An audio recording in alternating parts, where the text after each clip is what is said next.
Recording have begun. Assalamu alaikum wa rahmatullahi wa barakatuhu. Today is the 15th of November 2023, and the time is around about 2:45, and I'm making another daily vlog today. It's now been completely 99 days that my brother's been kidnapped from my care by the state, by the authorities, by all the people that have, basically by Bradford Adult Safeguarding Board, consisting of not only Bradford Council and the West Yorkshire Police and the Health Authority and National Health and District Trust, but also the Housing Association, under the instructions of the judges in the county court case, because they're looking to pervert the course of justice in order to get an advantage. Basically, I'm being targeted and victimized, and my brother's been effectively become a disappeared person. And there's nowhere I can go to. I can't go to the police. I can't go because the police are the ones that have taken him. The local authorities are the ones that have abducted my brother. It's been now 99 days. I have absolutely no idea where this person is. I'm his carer, brother, carer, nearest relative, and it's just surprising that they can just disappear somebody like this. The state can just disappear somebody like this without any. Make him a missing person, by themselves, and saying we've taken charge, and yet refusing to provide me with any kind of legal justification of doing so, other than falsehoods and lies and deceptions. I'm now I've been sending a message every single day. I think 76 messages to his social worker.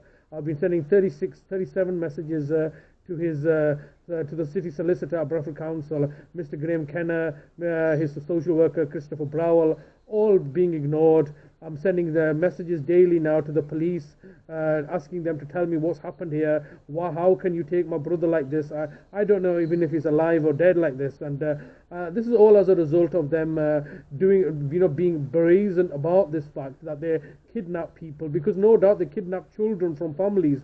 This is the whole contrivance and the fraud that takes place. Most people are not aware of this, but yeah, I mean it's an inevitability given the situation that's arisen. And I think this particular kind of fraud, I think child abduction and no doubt some sort of satanic pedophilia rings involvement. But I have nothing to do with children. Mine is all to do with adult care. Adult and elderly care, and so therefore they can disappear people under the guise of looking to extort money out of them.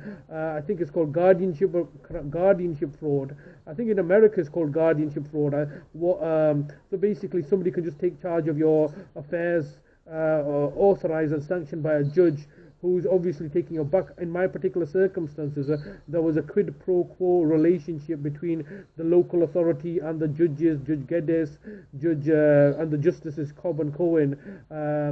So there was loads of irregularities in my mum's case that eventually did abduct her from my care, and they did this by removing me from this premises for the 334 days of her life, and then eventually gave her a vaccine. Now, interestingly enough, on the 8th of November, because we're on the 15th of November. So last week I learned that there's a ongoing case, which I knew about earlier on in the year.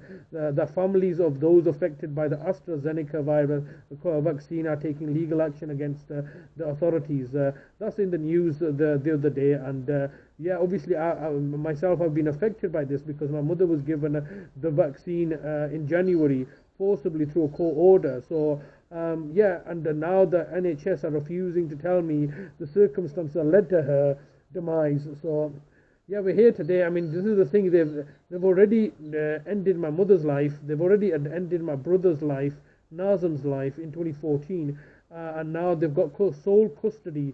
They've basically got sole custody and care of my brother Talib for 99 days. I have no idea where he is. And this is just obviously causing me psychological torture. And yet the courts and tribunal services, Bradford County courts, are clearly complicit and colluding in this enterprise, particularly judges. So the judges presently involved, well, previously there was Judge Maudsley, Deputy Judge Maudsley in March 20. I've gone through these again previously. I'll go through them again. Deputy Judge Maudsley in March 2022. then District Judge Hickingbottom, who I think now is retired, in July 2022.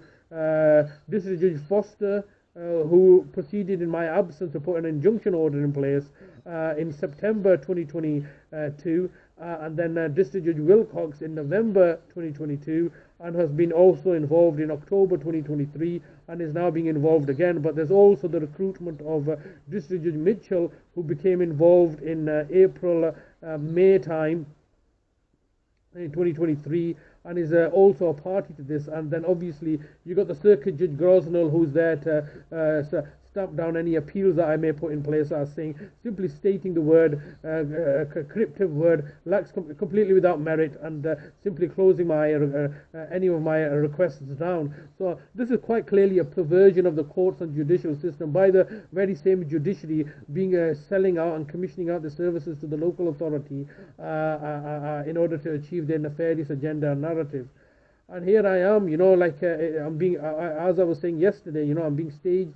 Stage is being set to cause me harm, as has been set on previous occasions. I'm quite wise to the situation now, and this is because nobody else looks to put into the equation that the local authority can do and will and have bought off judges and undermining the judicial independence that is a cornerstone of Western liberal democracy. So it's all lies and deception, and it's getting very tiresome having to speak to myself without any further developments taking place. Everybody's simply ignoring me.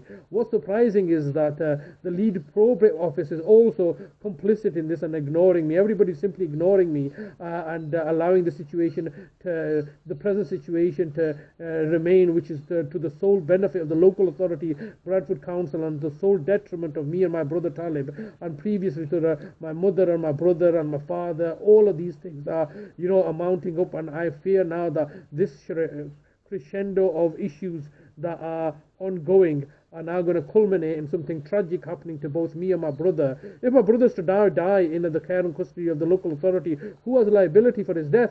Who has previous liability for my mother's death, who's died in their care and custody? They simply don't care. They simply don't give a damn about what their duties are. They just do as they please, and yeah, simply ridiculous. So I'm going to end the recording here. I've got nothing really to report on. Hopefully tomorrow will be a bit more productive, but right now I'm just going to end the call. Allah Hafiz. I won't kill myself. I'm not suicidal, and any harm comes to me, it's all as a result of the actions of the local authority, Bradford Council. Allah Hafiz.